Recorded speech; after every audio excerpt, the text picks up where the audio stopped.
ఇప్పటిదాకా ఆ బాబు పేరేందు శేఖర్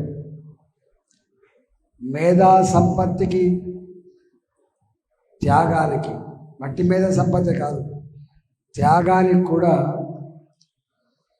ప్రతిరూపంగా ఉండేది విశ్వకర్మని. కాబట్టి ఇప్పుడు నేను 22 సంవత్సరాలుగా సన్నబియ్యం స్కీమ్ తెచ్చినని, కరోనాలో సర్వీస్ చేసిందని, ఆత్మగౌరవ భవనాలకు జాగిప్పించిందని, ఇవన్నీ చెప్పుకోవడం ఇప్పుడు బాగుండదు. మిమ్మల్ని నిండు మనసుతో ఆశీర్వదించమని చెప్పి కోరుతున్నాను. నేను ఈ మల్కాగిరి నియోజకవర్గాన్ని, పార్లమెంట్ నియోజకవర్గాన్ని మోడీ గారి అండదండలతో ఒక గొప్ప నియోజకవర్గంగా రూపుదిద్దడంలో నా శ్రమ ఉంటుందని హామీ ఇస్తున్నాను.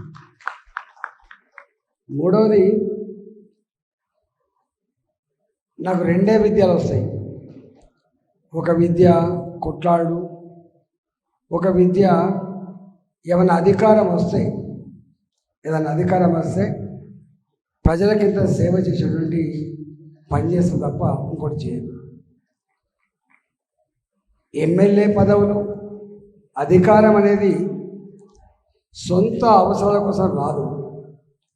అధికారం అనేది ప్రజల అవసరాలు తీర్చేదానికోసమే వస్తుంది. వ్యాపారం చేసుకోవడం కోసం, రియల్ ఎస్టేట్ చేసుకోవడం కోసం అయితే ఎమ్మెల్యేగా, ఎంపీగా ఎన్నిక కావాల్సి లేదు. కాలుకు ముళ్ళురితే పన్నుతో పీకే సర్వీస్ చేసేవాడే ఎన్నికలకు రావాలి తప్ప వేరే వాడు ఎన్నికలు రావడానికి ఆస్కారం లేదు. ఇవాళ కాంగ్రెస్ ఆయన గురించి మీకు ఎరక, ఇవాళ బీఆర్ఎస్ పార్టీ వాళ్ళ గురించి మీకు ఎరక. 2 బీఆర్ఎస్ పార్టీకి ఇప్పుడు ఓటేస్తే వచ్చే ప్రయోజనం 0. ఇక్కడ అధికారం లేదు, నా అక్కడ అధికారం లేదు, కాబట్టి ఇవాళ వాళ్ళకే 0. రెండవది, 40 సీట్లున్న కాంగ్రెస్ పార్టీ అంటే ఏమైనా చేయట్లేదు. ఇప్పుడున్న పరిస్థితి చెప్తున్నా. అట్లానే భారతీయ జనతా పార్టీ కూడా 2 సీట్లు ఉండే ఒకప్పుడు. 40 సీట్లున్న ఇలా కాంగ్రెస్ పార్టీ దేశవ్యాప్తంగా సర్వేలు చూస్తూ ఉంటే 30 వస్తాయా, 35 వస్తాయా, 40 వస్తాయా, 40 వస్తాయో తెలియదు. అంటే ఈ దేశంలో కాంగ్రెస్ పార్టీ అధికారంకి వచ్చేది కలుసుకు మేరలో కూడా లేదు. అధికారంకి వచ్చే పార్టీ భారతీయ జనతా పార్టీ.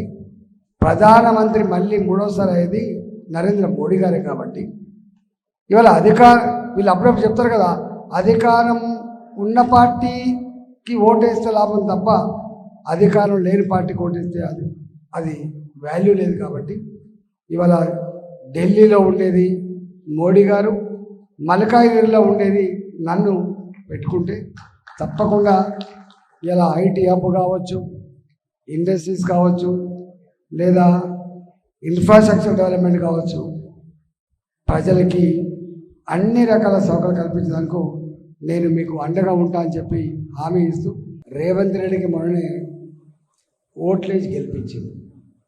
మా అన్న కూడా సపోర్ట్ చేసినాడు. ఎన్ని హామీలు ఇచ్చిండే. నేను ఆర్థిక మంత్రి, మీకు తెలుసు. ఒకసారి గిట్నే 2018 ఎన్నికల ముందు ఏమైనా కాంగ్రెస్ పార్టీ 2 లక్షల రూపాయలు రుణమాఫీ చేస్తా అంటుంది, మరి నువ్వు ఆర్థిక మంత్రి కదా అని చెప్పి అడిగాడు. తనది కాకపోతే ఢిల్లీ దాకా దేకమన్నట్టు ఇచ్చిండు. వచ్చేది లేదు, ఆయన ఇచ్చేది లేదు. మరి మనం ఏం చేద్దాం? 5 పైసల బిల్ల కూడా అదనంగా ఇచ్చేటువంటి స్థితి ఈ రాష్ట్ర ఆర్థిక వ్యవస్థకు లేదు. చెప్పడం నా ధర్మం. అల్టిమేట్గా బాస్ ఈజ్ రైట్ అని చెప్పినారు. 1,00,000 రూపాయలు రుణమాఫీ చేసిందా కేసీఆర్? చెప్పండి, చేసిందా? 1,00,000 రూపాయలు రుణమాఫీ చేయలేదు. 4.5 సంవత్సరాల తర్వాత ప్రజలు ఊళ్ళకు రానియరని చెప్పి రింగ్ రోడ్ అమ్ముకున్న పైసలు, హైదరాబాద్లో భూములు అమ్ముకున్న పైసలు తీసుకొచ్చి ఇవాళ డబ్బులు బ్యాంకు కడితే వడ్డీకే సరిపోయింది తప్ప అసలు తీరలేదు. అంటే అనుభవం ఉన్న ముఖ్యమంత్రి, కమిట్మెంట్ ఉన్న ముఖ్యమంత్రి అంటాడు ఆయన. సంపద కుదరని రాష్ట్రంలో ₹1,00,000 రుణమాఫీ కాకపోతే 2,00,000 రూపాయల రుణమాఫీ రేవంత్ రెడ్డి గారు ఒకేసారి చేస్తాడు. నమ్ముతామానే మనం? నమ్ముతావా? సాధ్యమవుతుందా? ఇంపాసిబుల్ అని నేను చెప్తున్నా. నిన్ను అంటాడు అమ్మతోడు తప్పకుండా చేస్తా అంటాడు. నన్ను నమ్ముండి నేను తప్పకుండా చేస్తాను. నేను నమ్ముతాం. కానీ మీరే శాసనసభలో నేను లంకె బిందెలు ఉన్నాయనుకొని ఇక్కడికి వచ్చినా, లంకె బిందెలు ఉన్నాయనుకొని వచ్చినా, కానీ ఖాళీ కుండలే కనబడతాయి అని చెప్పింది.